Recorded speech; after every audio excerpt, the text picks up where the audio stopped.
Kamrej sugar चुनाव में कई उम्मीदवारों की जीत। कामरेज शुगर की प्रबंध समिति के चुनाव की मतगणना अब अंतिम चरण में पहुंच गई है। अलग अलग जोन से उम्मीदवारों की जीत सामने आ रही है। ओलपाट जोन से सहकार पैनल के दिनेश भाई रमन भाई पटेल विजयी हुए हैं। जोखा जोन से सहकार पैनल के हेमंत भाई पटेल ने जीत दर्ज की है। वहीं कठोर जोन से निर्दलीय उम्मीदवार घनश्याम सिंह चावड़ा और सांधियर जोन से निर्दलीय उम्मीदवार विरल भाई बलवंत भाई पटेल विजयी हुए हैं। कामरेज जोन से दिग्गज सहकारी नेता अश्विन पटेल ने जीत दर्ज की है। चुनाव परिणाम को लेकर विजयी उम्मीदवारों ने अपनी प्रतिक्रिया भी दी।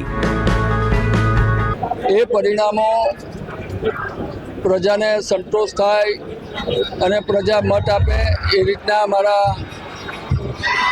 પરિણામ આવ્યા છે। અપેક્ષા કરતા મારી જે અપેક્ષા હતા એની કરતા થોડા ઓછા છે।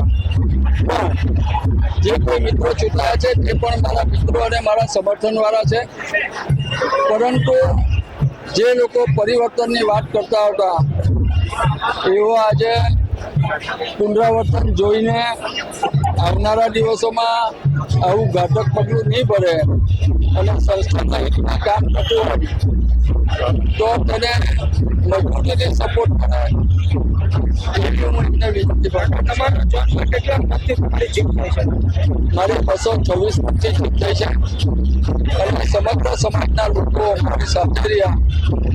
ઘણા કાર્યકરોનું લોક લાલચ દબાણ, સામાજિક દબાણ બધું જે લોકો અજમાવ્યું બધા પાર્ટી કંપનીને મને જીતાડ્યો એ બધા તમામ મતદારો અને મારા શુભેચ્છક મારા કાર્યકર્તા। जीएम न्यूज के लिए निलय चौहान, तालुका मांगरोल, जिला सूरत।